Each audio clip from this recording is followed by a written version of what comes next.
with Outdoors New South Wales and ACT. My name's Helen Cooper, and Laurie can't be with us today as she's having a much needed and long awaited break that she thoroughly deserves. So we hope that she's not somewhere listening, and we hope she's actually holidaying. So yeah, and thanks for all her amazing hard work this year. I know she's gone above and beyond for our industry. But before we start, I'd like to acknowledge the traditional custodians of the land that we're all on today. I'm on Gadigal and Bidjigal land, and I'd like to pay my respects to elders and all Aboriginal people, past, present and emerging. So we're going to hand over now to Brian Wood for an update on the parliamentary petition. If you can just give us an update on what that's all about. Thanks, Brian. Yep. Thank you, Helen. I did request to be first up today because I have another appointment to take my granddaughter to swimming lessons. So it'll only work if I was sort of first up. So we had the hearing in Parliament yesterday afternoon. I and a number of others attended in person. Others also joined in by webcasting. Unfortunately, I don't think there's too much positive that we can take from what was debated. Can you give us a bit of, Brian, just before you go on, can you give us a bit of a background on what the hearing was all about? Yeah, we put an e-petition together. We got 21,000 signatures. So if you get over 20,000 signatures, that triggers a debate in Parliament. For that, you need a sponsor, who in this case was Margie O'Neill, the member for Coogee. And you then submit your petition. The wording was, supporting trail and adventure riding in New South Wales. We asked for funding to develop a strategy. And while we've written a discussion paper and a white paper in conjunction with Laurie, that was really written, I guess, mainly from a rider's point of view. A strategy is something that we see as being something developed in conjunction with, I guess, all the stakeholders, hopefully. And then attached to that is then also an action plan so that you can sort of move forward and implement the strategy. So we're mainly asking for the funding to do that. We're also wanting National Parks and Wildlife to change their view on single track motorcycle riding. And the last part was introduction of a recreational registration scheme similar to that in Victoria, where it is cheaper to register a trail bike. So that's what we asked for. The form of the debate is that you get 5 speakers and then the minister responds, and then the sponsor gets to sort of do a couple of minutes wrap up. So basically the whole thing's over in half an hour. So Marjorie was the first one to speak. She expressed concern that there have been numerous requests to the Minister for the Environment to have a meeting to discuss these issues, but we've not been able to get a meeting with him. So she was sort of saying that riding is a diverse group. Here's a group that has been able to gather 21,000 signatures. Why isn't the Minister at least meeting with us to consider what we were proposing? The next speaker was the member for Mulgoa, Tanya Davies. She's from the government side. She's a Liberal. She basically read from correspondence that we've had in response to correspondence that we've sent. So there was nothing really new in what she said. And really, I guess the part that was concerned is that they keep sort of saying, oh, there's 10,000 kilometres of roads and tracks in National Park that motorcycles can ride. But that's not the type of road that we're asking for. We're asking for continued access to single track, which is basically a track which is the width of your handlebars. And it's a type of track that mountain bike riders have access to. So we really want to continue to have that. The next speaker was Roy Butler from Fishers, Shooters and Farmers. He's the member for Barwon, which is that northwest section of New South Wales. He actually represents about 44% of the state. So he has a huge area. He's a very keen motorcyclist. So he spoke about his, I guess, his passion for riding and his support for the petition. Next speaker was member for Wollongong, Paul Scully. He's a Labor member. He was sort of, requesting legal access to safe and legal places to ride. He mentioned that in his electorate, there's an area at Mount Kembla, which has been a traditional place for riding of trail bikes, and that conditions regarding that has changed. And the last speaker was a member for Heathcote, who's also a Liberal. That's Lee Evans. And he was in support of the petition. He was, I guess, wanting to have somewhere safe for riders to ride. Unfortunately, the minister wasn't even in the chamber at the time of the debate, so he obviously didn't respond because of the fact that he wasn't there. And Marjorie O'Neill sort of then wrapped up. So the sticking point seems to be, well, I guess it's concerned that they're talking about these 10,000 kilometres, but much of that is, well, some of it is sealed roads. So while there's motorcycles who go on sealed roads, and also, cars, two-wheel drives can go on that, you then move to unsealed roads, which most motorcycles, road-going motorcycles can use, and also sort of most two-wheel drive vehicles. You move then on to perhaps more rougher type road that is really accessed by, SUVs and some trail bikes and adventure bikes. It gets rough enough, then it's really coming down to four-wheel drive type territory, and mountain bikes access that type of track, but that's what we call a dual track. So it's really for, so cars can use it. But then with the mountain bikes, they move on to where they use single track. And there are a number of tracks in national parks that have been specifically developed for mountain bike riding. They have also, I guess, starting to manage areas in some national parks, particularly Royal National Park and up on the Illawarra Escarpment, where they're providing that single track for mountain bikes. And it's that type of track that we're asking for. So it's not really perhaps recognised. And we have guidelines out of the US and also guidelines from Australia about how they manage looking after mountain bike single track regarding sort of erosion and maintaining the track. And the means of doing that is really the same for both means of whether it's a mountain bike or a trail bike. So, the means of managing trail bike single track is the same as mountain bike. So, but just why we can't get traction and get a meeting with the minister, we don't really know.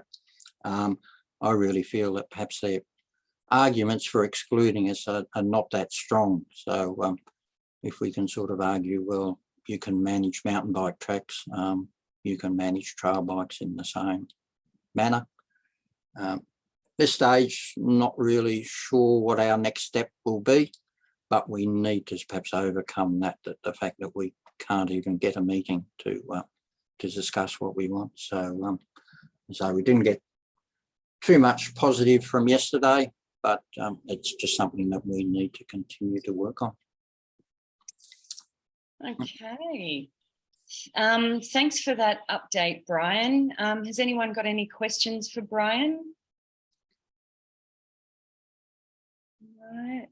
Before we let him get on to his extremely important grandpa duties. Yes. Yep. Thank you, Brian.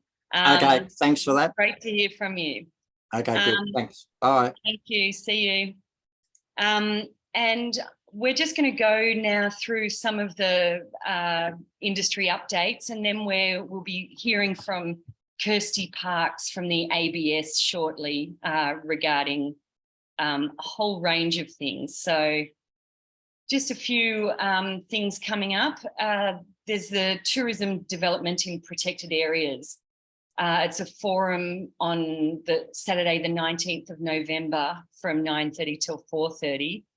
Laurie will be the MC at this event, and it's presented by Bushwalking New South Wales in partnership with Outdoors New South Wales ACT.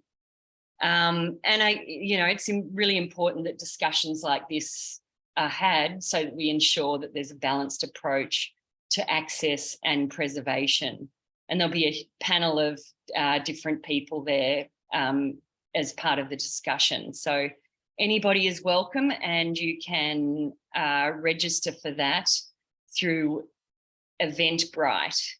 So it's at the Teachers Federation building in Surrey Hills or online. And it's all day Saturday. So if it's something that you're really passionate about, probably best to head into to Surrey Hills if you're able, and get your voice heard for that really important event. Another event that's coming up that is really extremely relevant for our industry, and it's instigated by Outward Bound. And it's an incredible project that our industry will really benefit from. And it's the first of, I'm sure, many consultation groups to help co-design what the NatCore can look like, which is the National Centre for Outdoor Risk and Readiness. Outward Bound was given a grant to develop this, which is, I guess, really working with our industry to get us up to speed to respond to natural disasters. So that's Monday, the 21st of November from 3:30 till 5, and it's a Teams meeting. James can put James can put the link to that in the chat if anybody is interested in being part of that. Something else that's coming up is a nature play workshop, and that's just before the masterclass. So it's on Zoom, but it's just the day before the masterclass in Ulladulla, and it's from 4 till 5:30 on Wednesday, the 23rd of November. And it's, I guess, some of the highlights of that workshop that was held at NOEC, and some of the participants from that workshop who are giving more information about their programs. And it's for anyone who's interested in nature play and outdoor learning, specifically focused on children and youth in primary and secondary schools, and, focusing both on on-site and off-site programs. And you'd attend if you want to get some ideas to inform your future practice, and hear from 6 different programs on that in that afternoon workshop. And you'll just get some new ideas and perspectives and some connections in this, really growing sector of the outdoor industry. So I encourage all to go along to that. The next really important thing is the masterclass, which is in a couple of short weeks or less. So that's down in Ulladulla on the 24th and 25th of November. It's free of charge for members, and members can bring one guest as well for, I think, $50 or something like that. So if you haven't already registered, make sure you register straight away so we can get a really good gauge of numbers, and make sure we've really tailored it to what everybody everybody is looking for. There'll also be some prizes and giveaways donated by Paddy Palin, so we thank them for their great prizes. Another really important item is the AGM, which is coming up very, very soon on this next Thursday, the 17th of November at 10 a.m. It's presented by Karen Jones from the Office of Sport, and it's just the annual meeting for Outdoors New South Wales and ACT. Everybody's welcome, so please register that you're going to attend, and we'd love to see all voices from the industry there.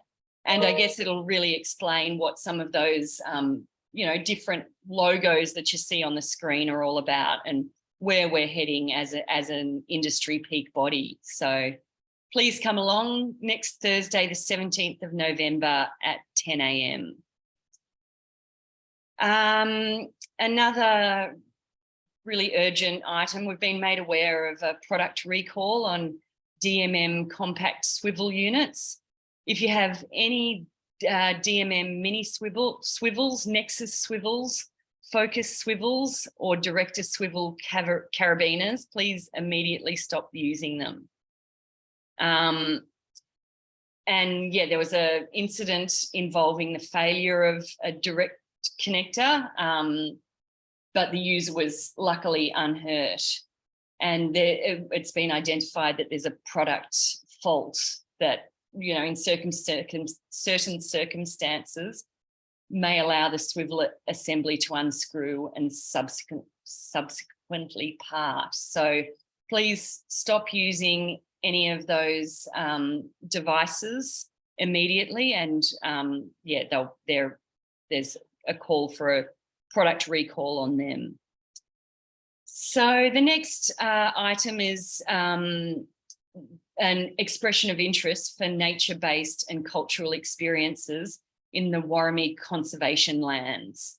And the Warramie Conservation Lands Board of Management and Warramie Local Aboriginal Land Council are offering a select number of tour operators to deliver high quality experiences that provide captivating, memorable and sustainable nature-based and cultural tourism experiences. There's a state government e-tender out for an expression of interest to provide these services. And this EOI closes on Thursday, the 15th of December at 10 o'clock. So if you're keen to provide some services, and that area is around the Port Stephens area. So yeah, have a look at that tender and get your EOI in before the 15th of December. The next thing is what we spoke about on this Connect and Share last week. And we spoke about it in great detail last week, which was fantastic. And it's just about the New South Wales First program that's provided by Destination New South Wales. And there's a whole lot of workshops coming up this month. One was in Manly yesterday, so we've missed that. And the Western Sydney one was also, yesterday. But there's one in Bateman's Bay on the 15th of November, one in Wollongong on the 23rd of November, and Griffith on the 24th of November. So there'll be more events coming up, and you can find those on the New South Wales First program on the Destination New South Wales website. So yeah, and all these links can also be found on your membership portal. So really have a good look around on your membership portal, and all sorts of exciting things come up all the time.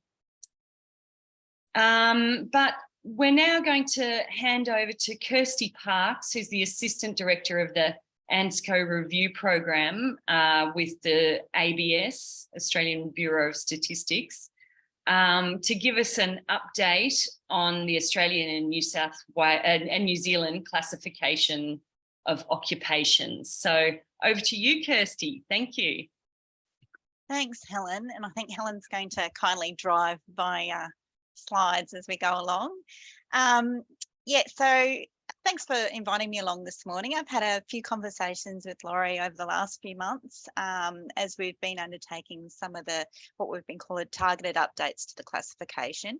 But as I explained to Laurie, we're now undertaking a comprehensive review of the rest of the classification. So it was a good opportunity to come and talk to you and provide some information around how you can participate in the review and provide some advice in terms of some of the changes that you might like to see in the classification. So if we just go to the next slide. Oh, one after that, actually. Ah, that one. Launch straight into it. Sorry. Okay. So for those of you who aren't aware, ANZSCO is what we use commonly, but it's the Australian and New Zealand standard classification of occupations. Quite a mouthful, hence why we often just refer to it as ANZSCO. And it describes all the occupations, not only in the Australian, but currently also in the New Zealand labour markets. Now, it describes data for governments, industry, businesses to inform and shape educational pathways, skilled migration programs, workforce strategies. And so you can imagine that, you know, the breadth of stakeholders that we have, including yourselves, is quite wide and quite extensive. And why this is it's quite a large task in terms of updating the classification. So we have done some minor updates to it, but largely really at the moment it describes the original 2002 version, which has been based on the 2001 labour market. So a lot of changes to the labour market since that time, hence why there is quite a critical need to update the classification. We did some minor updates in 2021 and we partnered with some other key stakeholders to update certain areas of the classification that were identified as a priority. So that was largely around agriculture and cyber. We did some work with defence and with the National Skills Commission in terms of emerging occupations. And we released a update in 2021 that focused on those sort of areas. And we will release another minor update in a couple of weeks, which is largely around, there was still some emerging occupations that we've been working on, but also in the construction area. However, in the last federal budget, the ABS was given new funding of 23.7 million over 4 years to be able to do the rest of the classification. So whilst we did the minor updates, we've still got about 85% of the classification to review, which is quite a massive undertaking. So we've now commenced that comprehensive review, which is why I'm sort of here today to talk to you all to give you an overview of how you can be involved in that. If we just go to the next slide, please. Okay, so for the comprehensive review, we'll be actually undertaking some major public consultation rounds, and they'll be held across 2023 and 2024. And each round will be targeted on selected occupations that'll be grouped by focus area. So we have review teams that have been set up and they've gone through the classification and tried to segment it into focus areas, keeping in mind the breadth of the workload that will be involved in those focus areas and also the stakeholders that will be involved in providing feedback on those areas. We have put together a consultation schedule, which I'll actually show you in a moment, which will provide some indicative dates for when stakeholder feedback will be sought for each of these focus areas. And the consultation rounds will remain open for a minimum of 12 weeks. So some of the feedback that we were getting from some of the targeted review work that we were doing in 21 and 22 is that the consultation rounds needed to be open for a lot longer. We had about 4 to 6 weeks in a lot of those cases. And for some organisations, that just wasn't long enough, particularly if they were providing a submission on behalf of their constituents or you know, their network of stakeholders as well. So we've increased that to 12 weeks. And we'll be holding 3 main consultation rounds, and then that will be followed by a final consultation round in 2024, which will we will actually disseminate all the changes that we're going to make, proposed changes that we're going to make to the classification, and give everyone a final opportunity to provide any feedback on those changes in its entirety. And that's before we will finalise the classification and release it in December 2024. So if we just go to the next slide. This provides you with some indicative dates of when we're looking to tackle each of those focus areas. So the first consultation round kicks off early next year, 1st of February, and you'll see there, you know, the list of the focus areas for each of these rounds. I've highlighted recreation there in round 3. I would expect probably there's sport in that round as well. So I expect that there'll probably be some consultation then for a number of you within that round, which is in the latter half of 2023. So after round 1 and 2, we will release some draft proposed changes to give everyone in those focus areas an idea of some of the changes that we'll be looking to implement to the classification. But as I mentioned, it'll be that round 4 that will be a proper consultation of everything across the entire classification that will allow opportunity for stakeholders to have that final look at what it's going to look like and feedback to us at that stage. Next slide. So this here is just showing again the wide range of users and the stakeholder engagement work that we're going to have to undertake to inform the changes in the classification. I sort of spoke about that a moment ago, so I won't go into that too much.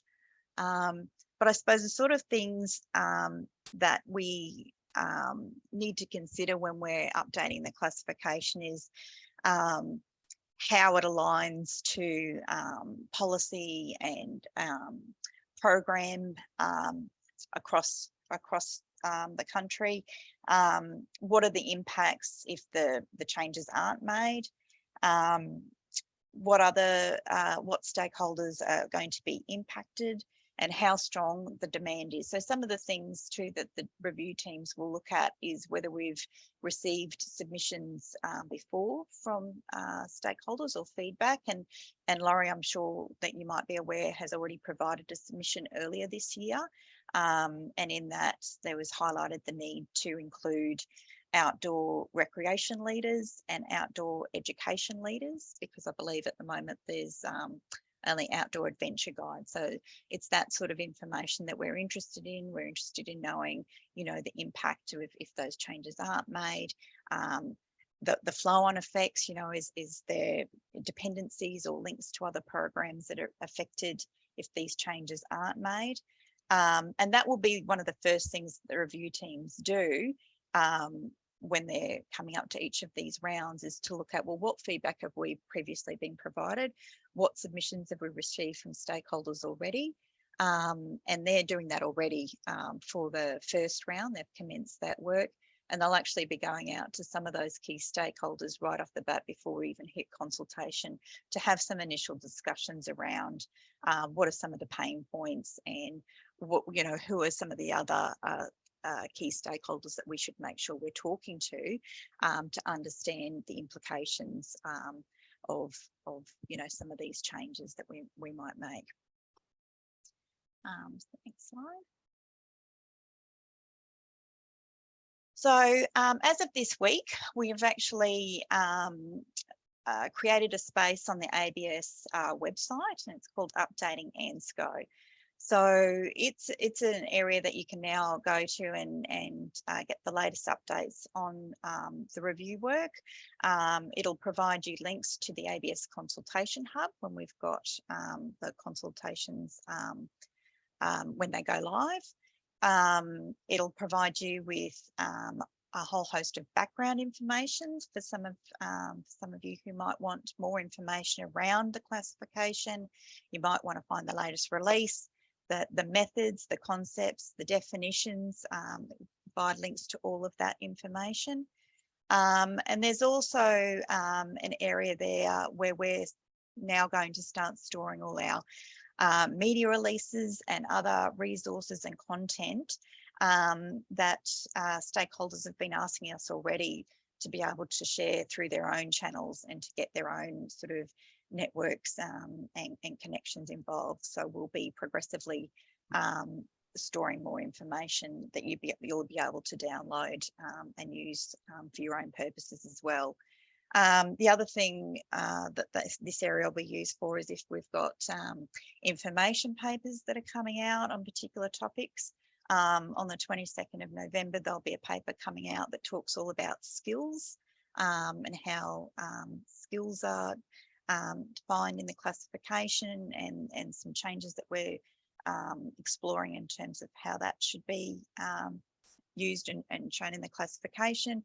There'll also be another paper that will come out that's starting to talk to stakeholders around, well, how do we maintain the classification moving forward? We don't want to have to be another, after this review, we don't want it to be another 10 years before there's any updates made to the classification. So it's proposing some strategies in terms of how we might work with stakeholders to keep the classification updated after this review as well. Next slide. If you'd like to contact us, or if you've got some further information, that's our email there. You can also register through that Updating ANZSCO space and to be provided with some regular updates in terms of specific your areas of interest. So there is a pro forma there that you can complete and that will come through to us as well. But certainly reach out if you've got any further questions and we can, if I can't answer it, one of the review team will certainly be able to help out as well.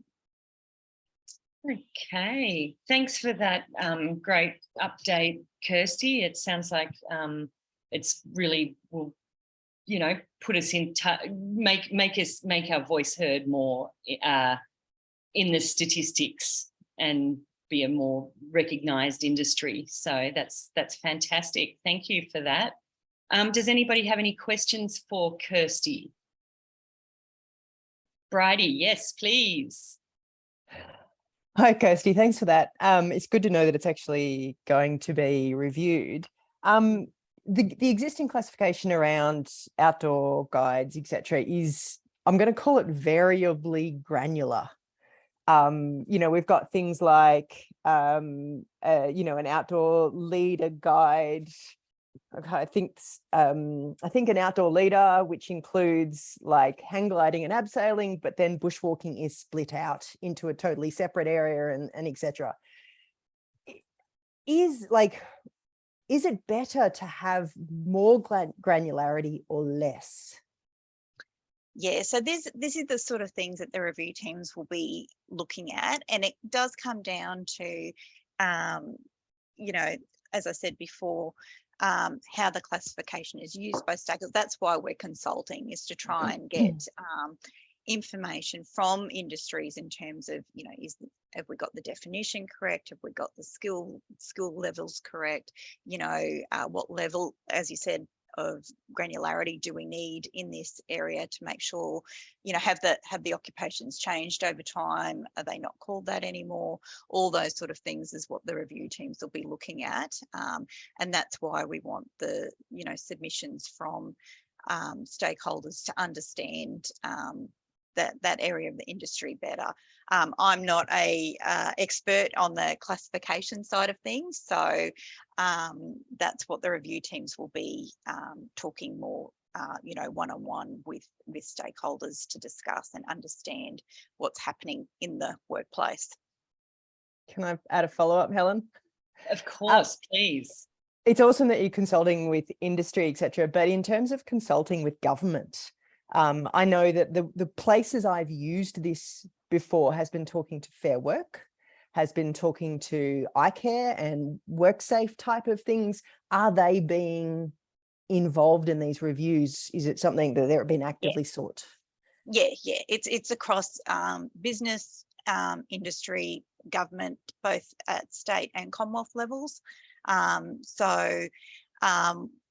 The review teams will be going out, trying to identify who our policy leads are in these areas as a first step, and who are our sort of key players in that area.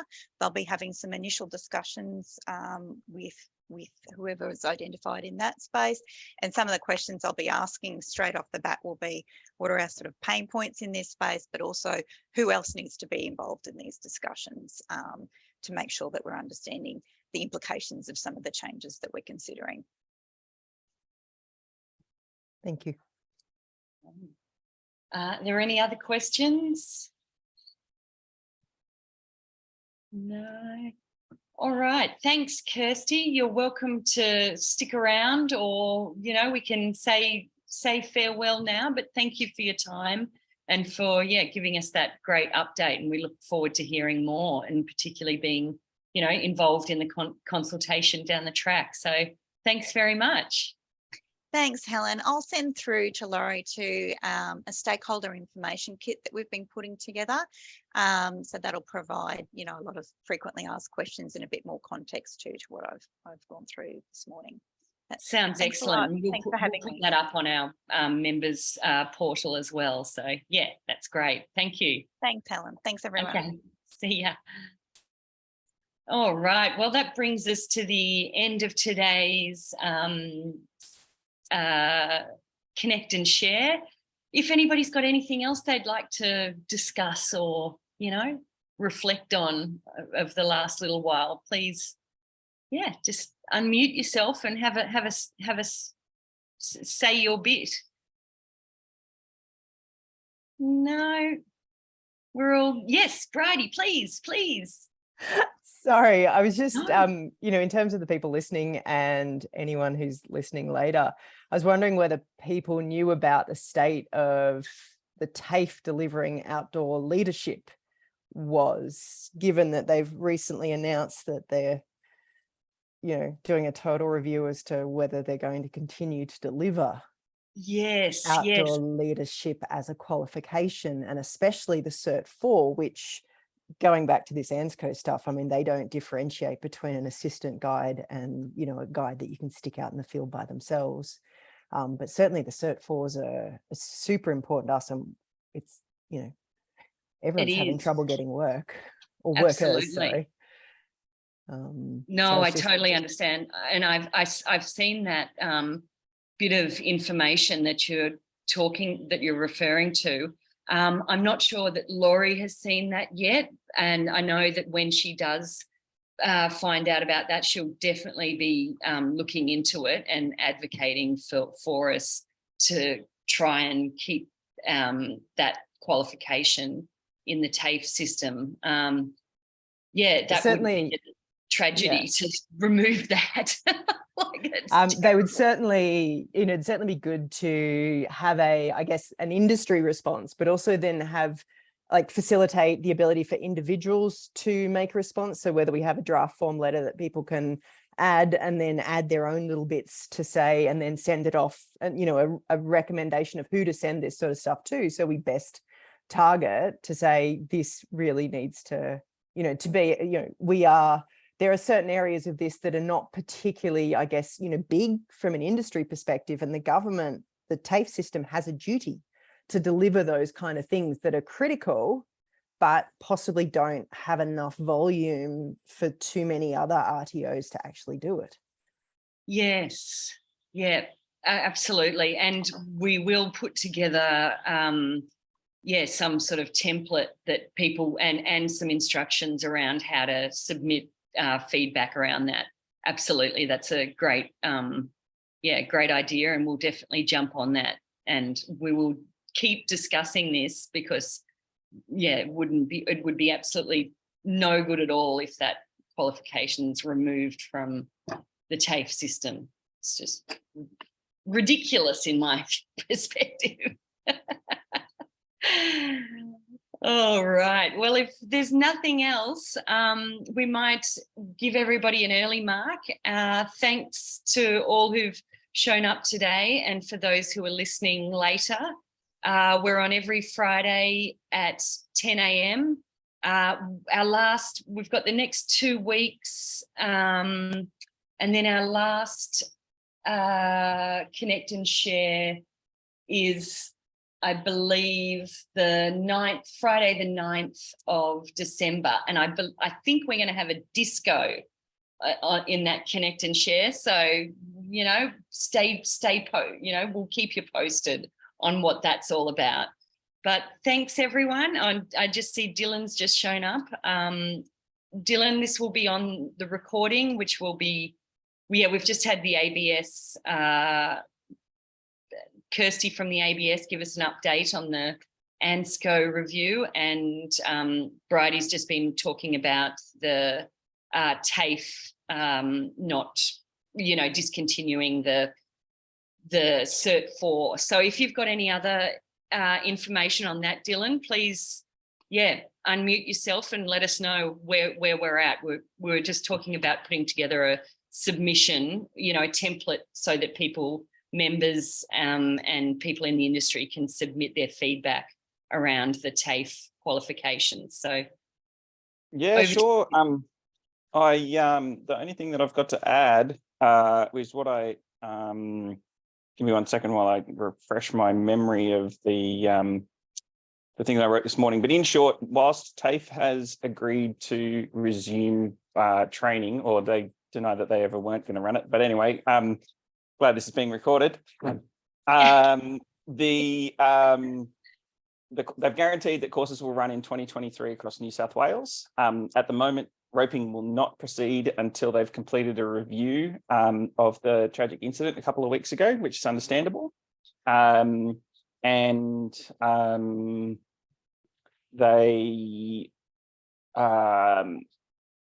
other thing that I've said was that it'd be really great if industry applied some pressure to say, look, we're really keen to make sure that roping is reinstated as soon as possible.